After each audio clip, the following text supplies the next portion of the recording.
Prezados amigos, que o Senhor Jesus nos abençoe e nos dê sempre a sua paz. Nesta noite, nós vamos fazer algumas reflexões em torno da convivência familiar e da importância de vivermos em família. Nós temos aqui uma família ilustrando, não é? Essa família, eu estava dizendo aqui, que é a moda antiga, né? Vocês estão vendo 3 filhos, cachorro, gato. Vocês perceberam que ela está grávida?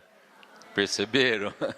É corajosa, não é? A moda antiga, não é? Muito bem. Meus amigos, no livro Consolador, escrito pelo Espírito Emmanuel através de Chico Xavier, há uma questão, a de número 175, em que ele faz a seguinte indagação. O Instituto da Família é organizado no plano espiritual antes de projetar-se na Terra? Ou seja, nós vivemos aqui em família. Essa família a que nós vivemos aqui hoje, isso foi projetado antes na vida espiritual? Trata-se de um plano, de uma organização, para que essa família se concretize aqui nas nossas vivências e nas nossas experiências? E Emmanuel responde de maneira muito sábia. Ele diz assim: o colégio familiar tem suas origens sagradas na esfera espiritual. Em seus laços reúnem-se todos aqueles que se comprometeram no além a desenvolver na terra uma tarefa construtiva de fraternidade real e definitiva. Preponderam nesse instituto divino os elos do amor, fundidos nas experiências de outras eras. Todavia, aí ocorrem igualmente os ódios e as perseguições do pretérito obscuro. Então veja a resposta, é uma parte da resposta de Emmanuel, ela continua, nós vamos ver daqui a pouco. Ele diz então que sim, as famílias têm origem na esfera espiritual. Nós espíritos nos comprometemos em retornar à Terra para uma nova experiência, para dar continuidade à nossa evolução, ao nosso crescimento. E muitas vezes nos unimos em grupos e projetamos essa família com a qual nós vamos aqui conviver. Então é interessante nós entendermos que ninguém nasceu em lugar errado. Nós estamos na família que nós precisamos estar. Isso é um plano divino. As nossas experiências são exatamente junto desses que nos cercam.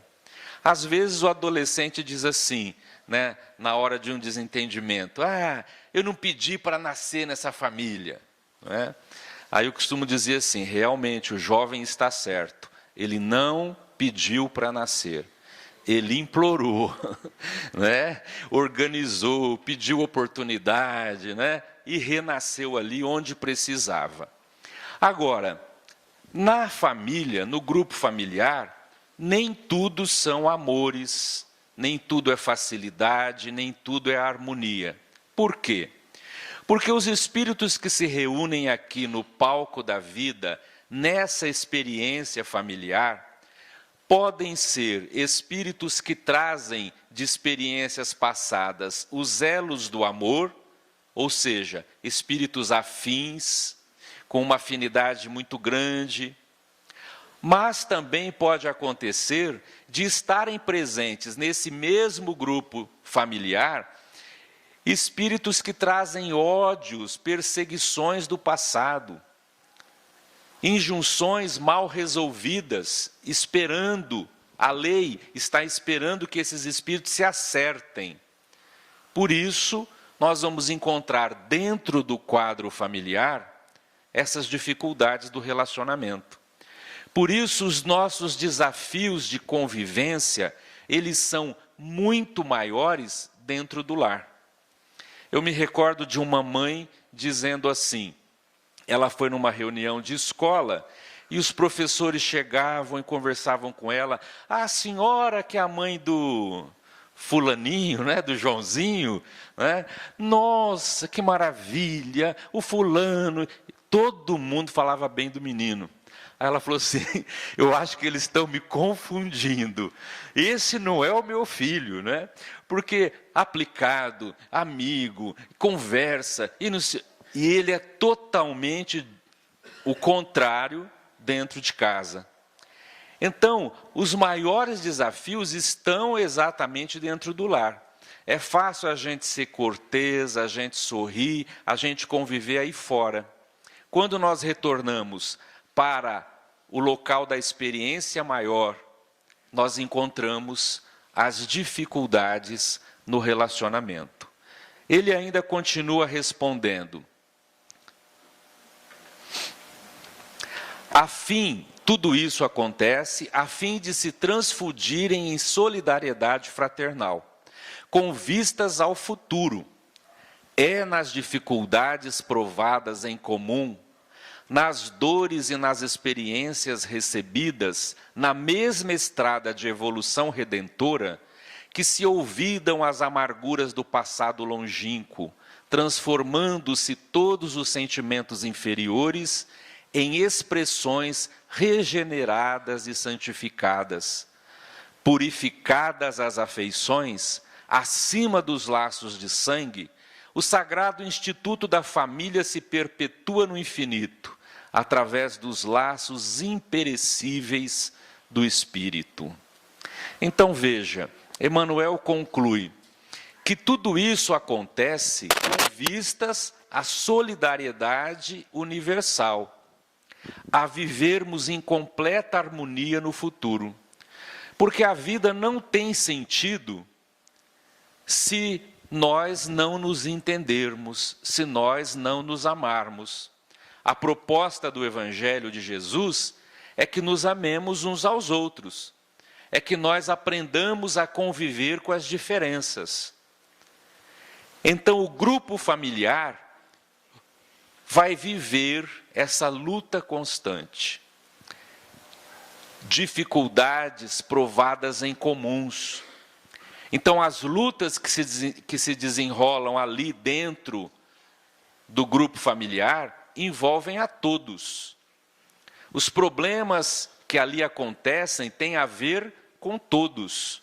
E todos são chamados a transfundirem essas questões mal resolvidas, essas antipatias do passado, esses desafios em experiências proveitosas para o futuro.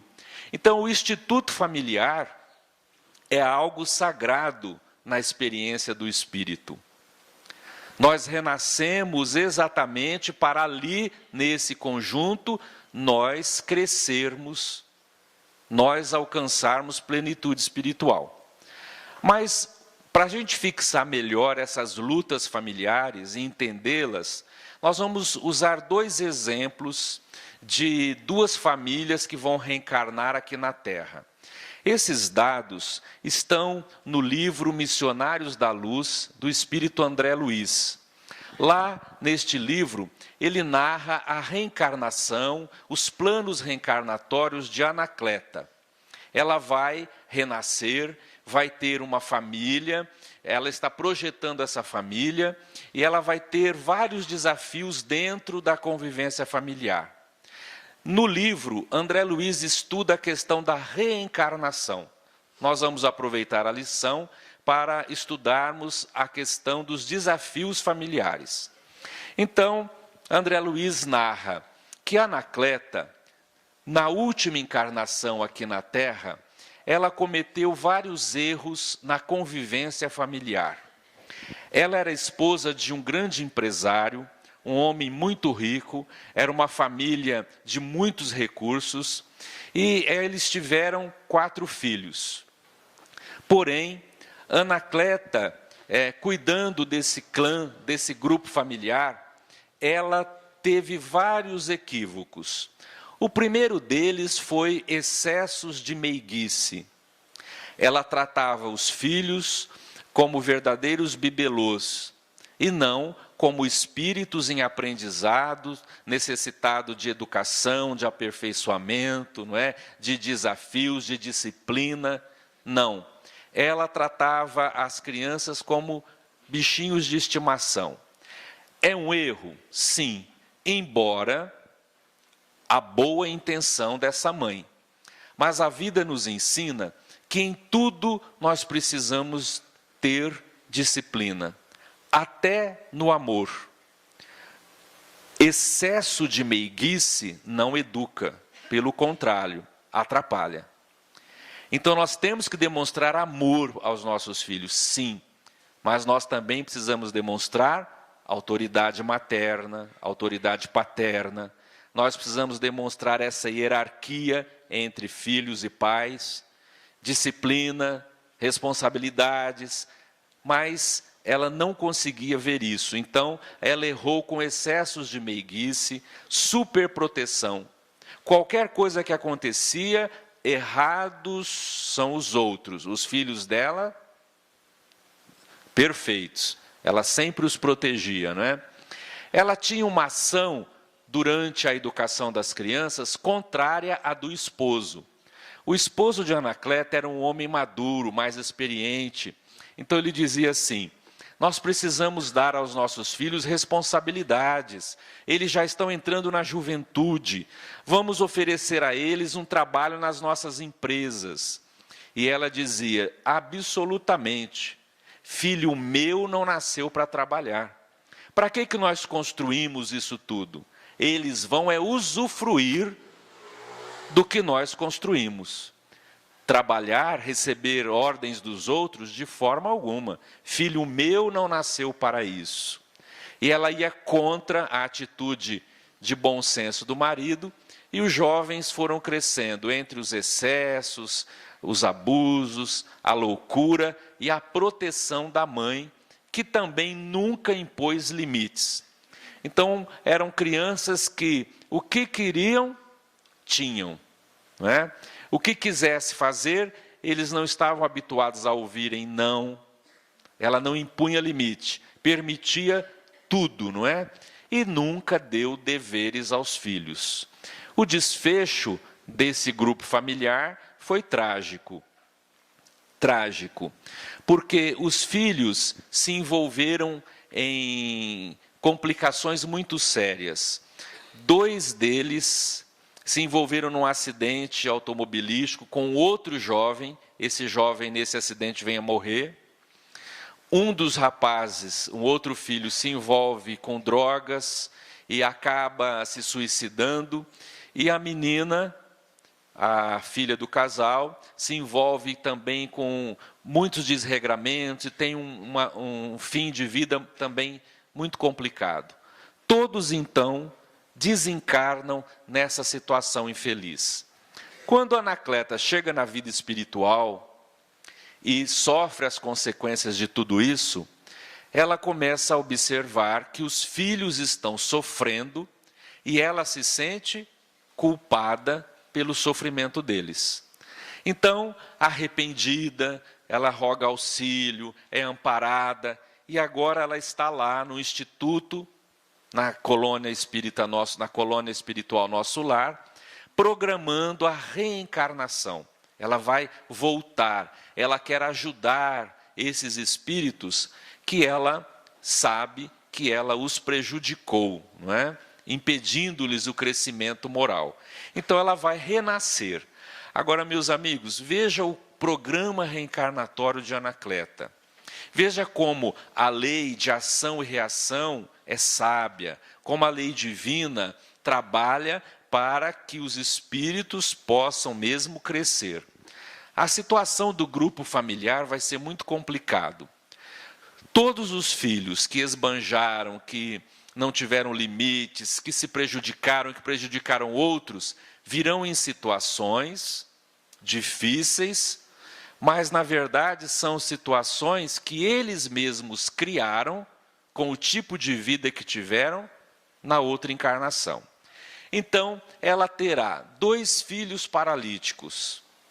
São os 2 envolvidos no acidente que tirou a vida daquele rapaz.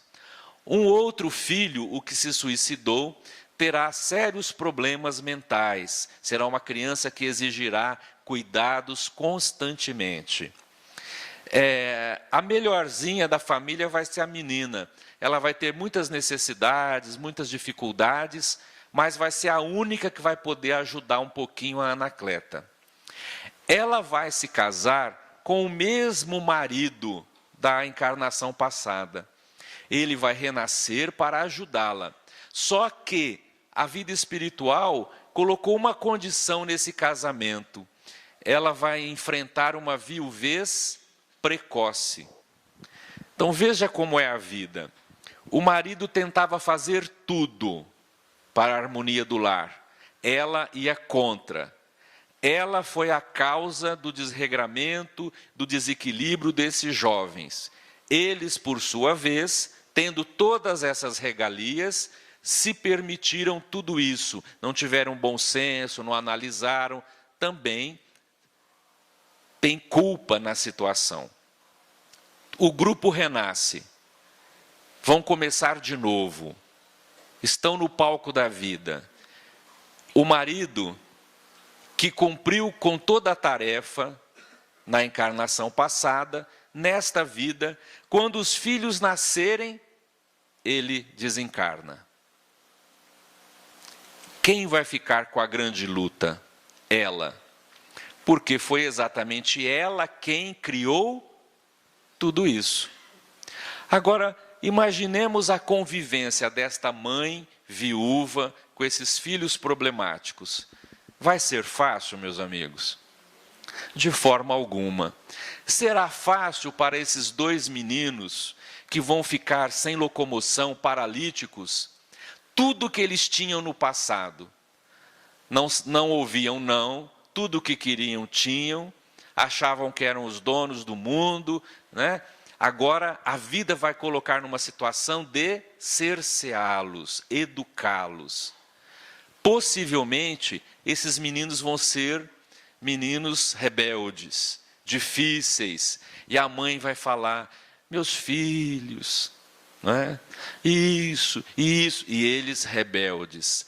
Quem desencaminhou no passado, hoje volta para educar, encaminhar, ajudar a se recompor. É a lei da vida.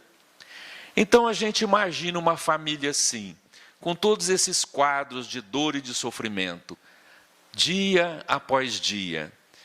E outra coisa, vai ser uma família pobre, que vai lutar a vida inteira com poucos recursos, devido ao abuso que tiveram do passado. Então, quem estava acostumado com todas as facilidades, hoje vão ser colocados numa situação de desafios. Vão ter que conviver, vão ter que enfrentar as mesmas lutas. Agora, se esses espíritos aprenderem a conviver em família, um vai apoiar o outro. Um vai encontrar auxílio no outro. Vão conseguir vencer essas duras provas que são necessárias para o aprendizado da equipe. Então essa mãe e esses filhos vêm com os compromissos do passado. Por isso essa vida e essas provas. E aí vão ter que viver juntos, vão ter que passar pelas mesmas dores, pelas mesmas experiências. Se não existir entendimento, se não existir colaboração, será uma família em pé de guerra, como a gente afirma, não é? Um grita, outro fala, outro briga, outro resmunga, não vive em harmonia, todo mundo revoltado, brigando, não aceitando. Ou seja, vão complicar o quadro que eles mesmos criaram no passado. Mas, se agirem corretamente, sairão dessa existência vitoriosos. Vão conseguir desatar todos esses problemas que eles criaram em harmonia agora, para um futuro melhor. Então, por isso que essa equipe familiar precisa se entender, precisa aceitar, conviver, apoiados uns nos outros, crescerem juntos. A segunda família, para a nossa reflexão, é a família onde vai reencarnar o Segismundo. Tem alguma mulher grávida aí? Olha que nome bonitinho para você dar. Segismundinho, né? Bonitinho. A reencarnação de Segismundo. Também é lá do livro Missionários da Luz. Há dois amigos espirituais, o Alexandre e o Herculano, que estão programando, trabalhando, a fim de concluírem o grupo familiar e reencarnarem o Segismundo. Segismundo vai nascer em um lar em que ele tem vínculos com esses espíritos do passado. Ele vai renascer, então, o plano é que ele renasça filho de Raquel e de Adelino. Só que eles vêm de um passado de problemas. Então veja o que aconteceu no passado com esses três espíritos. No passado, Raquel e Adelino eram um casal, estavam noivos, iam se casar, e o Segismundo morava numa cidade do interior. O casal morava numa cidade muito grande, progressista. E com as dificuldades profissionais na cidadezinha, o Segismundo escreveu uma carta para o amigo Adelino, dizendo: Adelino, eu preciso mudar para uma cidade maior, trabalhar, as coisas estão difíceis, você pode me ajudar? O Adelino respondeu: claro que sim. Vem para cá, aqui tem muita possibilidade, nós vamos te ajudar, vamos te apoiar. E o Segismundo foi. Deixou a cidadezinha do interior, foi para a grande cidade. Lá ele encontrou Adelino. O Adelino organizou para ele lá, para ele morar numa pensão, para ele começar a vida e tudo mais. Num outro encontro com Adelino, o Adelino estava na companhia de Raquel, a noiva com quem ele ia casar. Quando o Segismundo bateu o olho na Raquel, foi paixão à primeira vista, não é? Ele ficou encantado com ela e começou a pensar: não, essa é a mulher da minha vida, tem que ser ela, não pode, eu não vou ser mais feliz. Ele ficou desassossegado, não é? É essa. O Segismundo teria que entender as leis da vida. Se ele chegou atrasado, é porque não era para ser. Então ele tinha que renunciar. Ele não podia interferir na vida do amigo, tentando prejudicá-lo. Ele tinha que renunciar. Ah, mas eu não vou dar conta. Eu vou ver a Raquel com o Adelino, eu não vou dar conta. Não vai dar conta? Muda, meu filho. Some dessa cidade. Não é correto, você vai criar um problema para você. Mas o Segismundo não fez isso, porque fala mais forte o nosso desejo, fala mais forte o nosso querer. A gente pode estar errado, mas a gente quer e a gente tenta torcer as coisas da nossa maneira. E foi isso que ele fez. Ele disse assim: não, essa mulher não é para o Adelino, eu tenho que... E ele começou então a se aproximar. A Raquel, moça vaidosa, muito bonita, percebeu o interesse do amigo e, em vez de agir com correção, rapidamente, deixar tudo claro, ela começou a entrar naquele jogo, a vaidade feminina, se achando maravilhosa, e foi permitindo uma esperança. Ele então ficou super feliz. Não, ela corresponde ao meu amor. Ela só não fica comigo por causa do Adelino. Então, para mim ser feliz, esse Adelino tem que sumir do nosso caminho. E ele foi ficando tão exasperado, tão louco de paixão, que ele começou a pensar: para mim ser feliz, Adelino tem que sumir. Então ele começou a pensar como ele iria se livrar do amigo. E começou a pensar em assassinar o amigo, por causa de Raquel. Vocês vejam o que uma mulher faz com um coitadinho. Estraga a reencarnação dele, não é? Vocês vejam. Não é ela, não. É ele mesmo, né? Que tá. É brincadeira, né, gente? Aí você veja o que são os desafios da vida. Quantas questões existem assim por aí? E às vezes a gente precisa sofrer para não criar problemas maiores, renunciar. Ele tinha que fazer isso, mas ele não fez. E aí ele começou a pensar. Ele cria uma ideia, uma artimanha, mata o Adelino, e todos vão pensar que é suicídio. Tal a artimanha do crime. Ele fica ileso da justiça, mas a Raquel desconfia. E ela vai falar com ele, e ele tenta dizer que não, mas ela percebe que ele realmente matou o Adelino. Então, a partir desse momento, a relação dos dois estraga-se, né? Quebra o encanto, ela começa a brigar com ele, ela vai embora, desencarna em situação muito difícil, e ele também, a vida vai passando e desencarna na situação terrível. No mundo espiritual, eles se reencontram, Raquel e Adelino projetam voltar à Terra, os benfeitores auxiliam e eles renascem aqui na Terra. Se encontram novamente, se casam, têm um filhinho, e agora o plano da espiritualidade é que esses espíritos se entendam, é que a lei do amor se estabeleça entre eles. Então, para que isso aconteça, só existe uma solução. O grande problema é entre Segismundo e Adelino. Mas não há outro caminho para que eles se acertem. Então o plano é a reencarnação. Segismundo vai renascer como filho do casal. E a lei é sábia. Renasce como filho. Porque primo é perigoso, não é? A gente sente o passado, não é? Filho.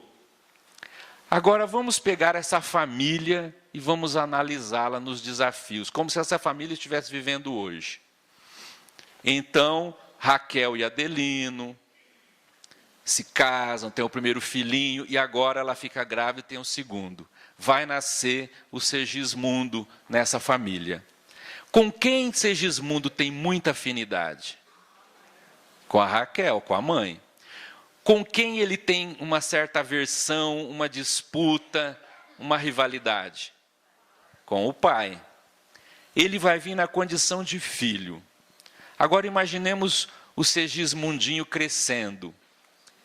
Tudo ele vai estar a favor da mãe. E com o pai ele vai ter sempre uma certa aversão, um pé atrás.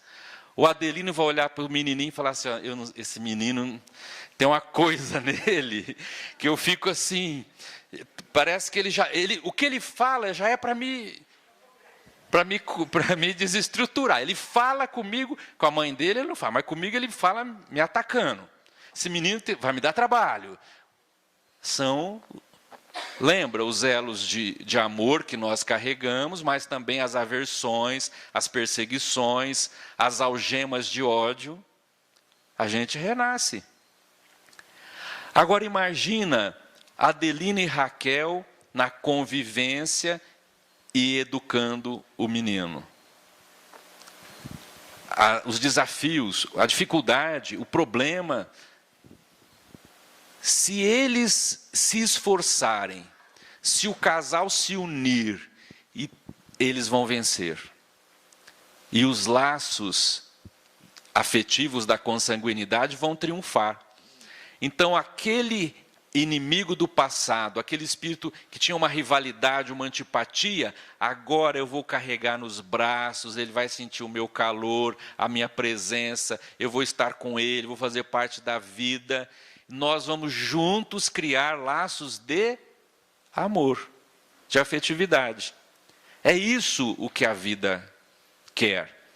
Por isso nós somos colocados nesses grupos familiares, para vivermos a experiência. Então é natural que às vezes o pai tenha mais afinidade com uma filha, é natural que a mãe sinta uma afinidade maior com o filho. Não estamos dizendo, porque as mães não gostam que a gente diga isso, né, que a mãe gosta mais de um que do outro. Mãe ama os filhos, isso, ponto final. Só que existem leis de afinidade, que isso faz parte da vida. Há irmãos que são totalmente ligados, não é assim? Os dois são totalmente ligados, juntos, só que com o outro não pode nem ver. Há uma rivalidade, há uma antipatia gratuita, que a gente olha e não sabe por que, de onde vem. É o nosso passado. Mas a vida nos traz para viver juntos, a fim de vencermos tudo isso. Por isso que é tão difícil os irmãos, por isso que é difícil o relacionamento, muitas vezes, dos cônjuges, é um desafio muito grande, não é? Porque nós estamos criando laços de amor. Quase sempre nós estamos vindo de desarmonias, de problemas que nós criamos. Por isso que nós somos colocados na oportunidade juntos, para que nesta convivência a gente vá podando as arestas e vai transformando rivalidade em amizade, antipatia em simpatia, não é? Desarmonia em harmonia e fraternidade. Por isso essa convivência difícil dentro do lar. Para que nós possamos superar, vencer tudo isso, nós podemos resumir nesses 10 mandamentos da família, não é? O grupo precisa disso aqui. Igualdade e hierarquia. O grupo familiar, pai, mãe, os filhos, são espíritos iguais. Somos filhos de Deus. Todos nós estamos concorrendo na mesma experiência. Porém, existe hierarquia. Porque nós fomos colocados aqui numa condição. Se eu sou o pai, se eu sou a mãe, eu tenho uma hierarquia sobre os meus filhos. E isso tem que existir, gente. Isso faz parte. Os filhos, a fim de serem educados, eles têm que saber essa hierarquia. A autoridade paterna e a autoridade materna. Hoje, nós estamos vivendo um problema na sociedade muito grande, que é a convivência com criança. A criança tem 3, 4 anos e, infelizmente, ela manda dentro de casa. Eu estava ouvindo essa semana, tocou o telefone, a avó queria falar com a netinha. Ah, não vou atender minha avó, eu estou no computador. Diga que eu não estou. Todo mundo riu e achou uma graça. Era a hora de educar. Desliga, sua avó é mais importante que o computador. Vai aprender. Limite. Agora todo mundo acha lindo ela responder desse jeito. Ela tem uma opinião. Que gracinha. Com 3 aninhos, quando ela tiver 10, ela manda na família inteira. E ai, se a gente não obedecer. Então, hierarquia tem que existir. Pai e mãe é pai e mãe. E quem tem as rédeas é pai e mãe. Quando o filho quer ter rédea, casa e monta uma casa. Enquanto ele estiver na família, pai e mãe é que manda. Pai e mãe é que dirige. Nossos pais podem não fazer o melhor, mas vão fazer o que podem fazer. E a gente tem que aceitar. É eles que são os líderes da família, não é? Tem que ter essa hierarquia. Se a gente perder essa hierarquia, nós ficamos sem centro, sem direção. Por isso que vai gerando essa confusão. Você chega numa casa, eu vi um pai e um menininho de 5 anos brigando pelo controle remoto. porque o pai queria ver, ele queria, e ele vai para cima do pai e bate, tira o controle da mão, e quem manda na televisão em casa é o menino. Será? Ele manda hoje, ele que escolhe, ele quer dentro de casa. Quando ele for querer fazer isso lá fora, ele vai encontrar problema. Então a gente tem que pensar nesses desafios. Igualdade e evolução, mas a hierarquia tem que existir. Diferenças e metas. Nós somos espíritos diferentes uns dos outros, dentro de casa. Há aquele filho que é assim, o outro que é diferente. Há um ditado popular que diz que filho é igual aos dedos da mão, não é? Todos estão na mesma mão, mas cada um tem uma particularidade. E isso é assim. Nós temos as nossas diferenças, mas a meta é a mesma. É o crescimento, é o aprendizado, é a evolução juntos. Então nós precisamos nos envolver nessa questão. Diálogo. Toda família precisa, tem que ter, é indispensável. Conversa entre os cônjuges. Aquela questão de discutir a relação que o homem detesta, não é? Precisa. Tem que ouvir, tem que conversar, tem que trocar ideias. Já dizia o velho guerreiro Chacrinha, que era um apresentador de televisão da época do Danilo. Eu não conheci, mas ouvi falar muito. Não é? Danilo conheceu, tenho certeza. E o Chacrinha dizia, quem não se comunica, se estrumbica. Então tem que conversar. Às vezes, gente, um incêndio destrói uma floresta. E o incêndio nasce de uma fagulha. Às vezes, há um incêndio dentro do lar que destrói a família. E era só sentar, vamos acalmar todo mundo, vamos conversar. Ninguém vai brigar, nós precisamos conversar, chegar a uma conclusão juntos. Tem que conversar, tem que dialogar. Nós somos seres inteligentes. Se um grita, o outro responde, o outro fala, o outro diz, e a gente passa dia, semana, e a gente vai levando as coisas assim, é só prejuízo no grupo familiar. Então, diálogo é essencial na vida de toda a família. Desculpa e perdão. A gente convive junto, é natural que a gente vai errar, vai pisar na bola. A gente tem que parar, reconhecer o erro, pedir desculpa. E também nós precisamos aprender a perdoar os erros das pessoas. Ninguém é perfeito. Mãe, diz Emmanuel, é o amor na terra, é o amor que mais se aproxima do amor de Jesus. Porque o amor de mãe é um amor renúncia, não é? Então, o amor mais completo, vamos dizer, que se tem notícia aqui na terra, é amor de mãe. Mas Emmanuel também diz que mãe não é um espírito perfeito. Mãe também erra. Mãe tem limitações, não é? Então, às vezes, é preciso de desculpar. É preciso de entender o limite da nossa mãe.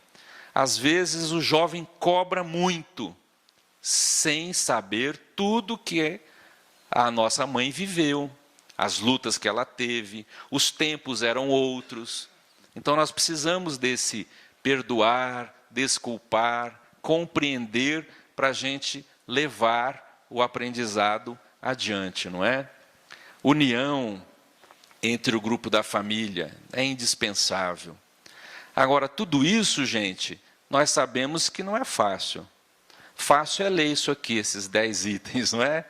Agora, ter união, construir essa união, como é difícil. Como a gente tem que ter renúncia, paciência, diálogo, né? Para que a gente vá crescendo junto, não é? Lazer e diversão. Eu achei muito interessante esse item. Por quê? Porque a família não pode ser um lugar que a gente, quando volta para casa, só tem problema, só tem preocupação, conta para pagar, né? Criança pegando no nosso pé.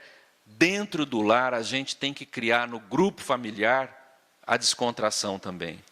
Tem que ser um lugar em que a gente tenha vontade de voltar, que a gente também se harmonize, que a gente se divirta, né?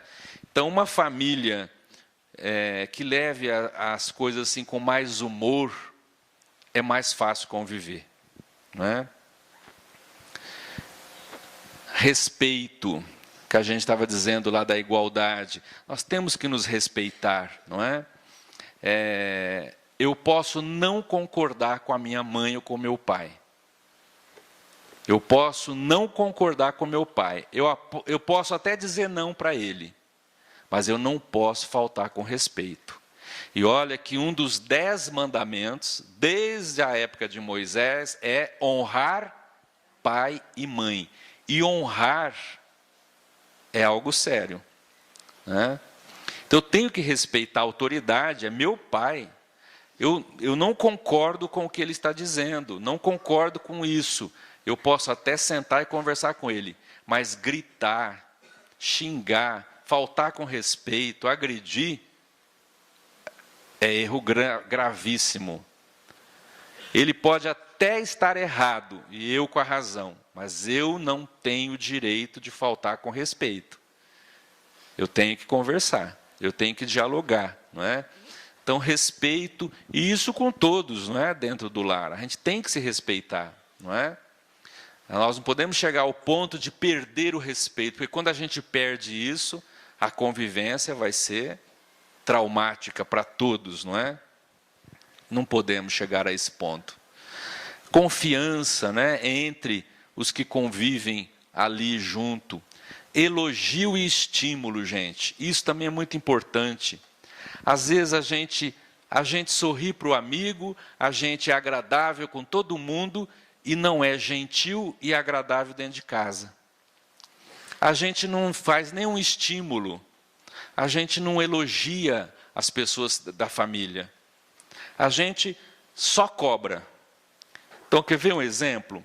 Nossa mãe ou nossa esposa, que faz lá a nossa comidinha, nosso almoço e tal.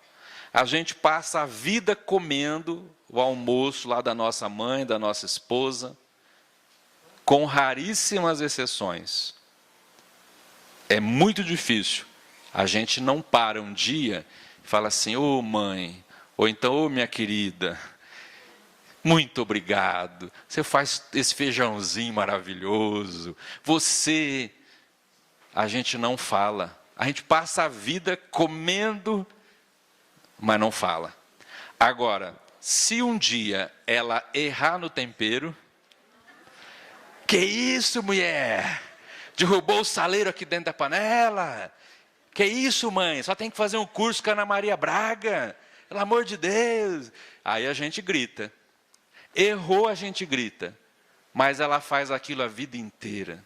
Vocês já pensaram o que é cozinhar a vida inteira por uma turminha, e essa turminha nunca falar algo positivo?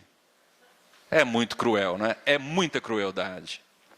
Agora, fale, querida, essa macarronada, esse macarrão que você faz é maravilhoso. Ninguém faz, nem minha mãe faz igual. Nossa, ela se sente no céu. Você vai correr o risco de comer macarrão por um mês, não é? Mas vai valer a pena, gente. Estímulo, a pessoa fica estimulada. Ele falou bem do meu macarrão, ele gostou, isso dá ânimo para a pessoa. Agora, você quer viver dentro de casa, fazendo tudo, ninguém reconhece, ninguém fala, ninguém dá uma nota de alegria no que você faz, você não é reconhecida, você vai levando, é difícil. Então a gente precisa de um elogio, de um estímulo, né? Elogiar o filho, elogiar o marido, o irmão, essas coisas facilitam o entendimento. E a gente precisa. Quem não gosta de um afago? Quem não gosta de alguém falar algo? Nossa, mas você que fez isso, mas que beleza. A pessoa é outra, a pessoa se sente... Então a gente tem que fazer isso dentro de casa, para que a convivência seja melhor, não é? E o último item, fé, religião, é imprescindível no grupo familiar. Meus amigos, A vida é difícil na Terra, sobretudo nos dias atuais, com tantos desafios. Se a família não tiver uma religião, é muito difícil levar o barco. Mas religião, como fé, como vivência, a família vem. Não é o que a gente assiste hoje. Vem a mulher e o marido fica em casa, ou vem o pai e a mulher não vem, ou eles mandam os filhos vir. Né? Como a mulher chegou e falou, meu filho está problemático, eu falo que ele tem que vir no centro, mas ele não vem. Mas ela também não vem, o marido também não vem. Aí a criança olha, por que eu tenho que ir se eles não vão? Então esse negócio não deve ser bom, porque eles só mandam eu ir e não vem. Isso não deve ser bom. Ou eles estão me achando que eu sou bobo. Então é envolvimento, é falar com as crianças, é ter uma vida, né? Não é ser beato, não é morar no centro, não é morar na igreja. É estabelecer um programa e dizer, isso nós vamos fazer. Isso é a nossa família. E criar o plano em conjunto e se harmonizar. Somente assim, meus amigos, nós vamos conseguir vencer esses desafios dentro da família e sairmos vitoriosos. Para encerrar as nossas reflexões, há um poema muito interessante chamado Parentesco e Reencarnação. É do espírito Cornélio Pires, grande escritor brasileiro, né? Que escreve com muito humor. E ele escreveu pelo Chico Xavier essa página, Parentesco e Reencarnação. Isso fecha e resume tudo que nós falamos, a importância dessa convivência, dessa ajuda mútua dentro de casa. Então a gente encerra as reflexões com esta página. O mundo lembra um teatro, cuja função nunca cessa. Toda casa lembra um palco, cada família uma peça. O espetáculo é de todos, a prova é parte comum, mas proveito e aprendizado são coisas de cada um. Antes do berço, rogamos a luta que nos apraz. Depois, muito comumente, buscamos voltar atrás. Requisitamos em prece inimigos por parentes, e ao revê-los ombro a ombro, reclamamos descontentes. Às vezes, a filha ingrata é aquela jovem sofrida que abandonamos a rua nos prazeres de outra vida. Filho criando problema, tristeza, mágoa, perigo, adversário de outrora, cobrando débito antigo. Noras cruéis, genros brutos, pai tirânico e violento, são contas do crediário, resgatado a sofrimento. Rusgas, brigas e desgostos, espinheirais do passado, pagamento a prestações de culpas por atacado. Nossos erros de outras eras, ódio, inveja, tentação, retornam pela família na lei da reencarnação. Quem amou, quem deu de si, sobe de altura e lugar. Quem fez sofrer, vem sofrer. Quem bateu, vem apanhar. Quem dos outros fez capacho, cria resgate severo. Quem foge ao próprio dever, vem de novo à estaca zero. Parentela é escola santa, sempre que a vemos daqui. Cada qual encontra em casa aquilo que fez de si. Que Deus nos abençoe e nos dê sempre muita paz.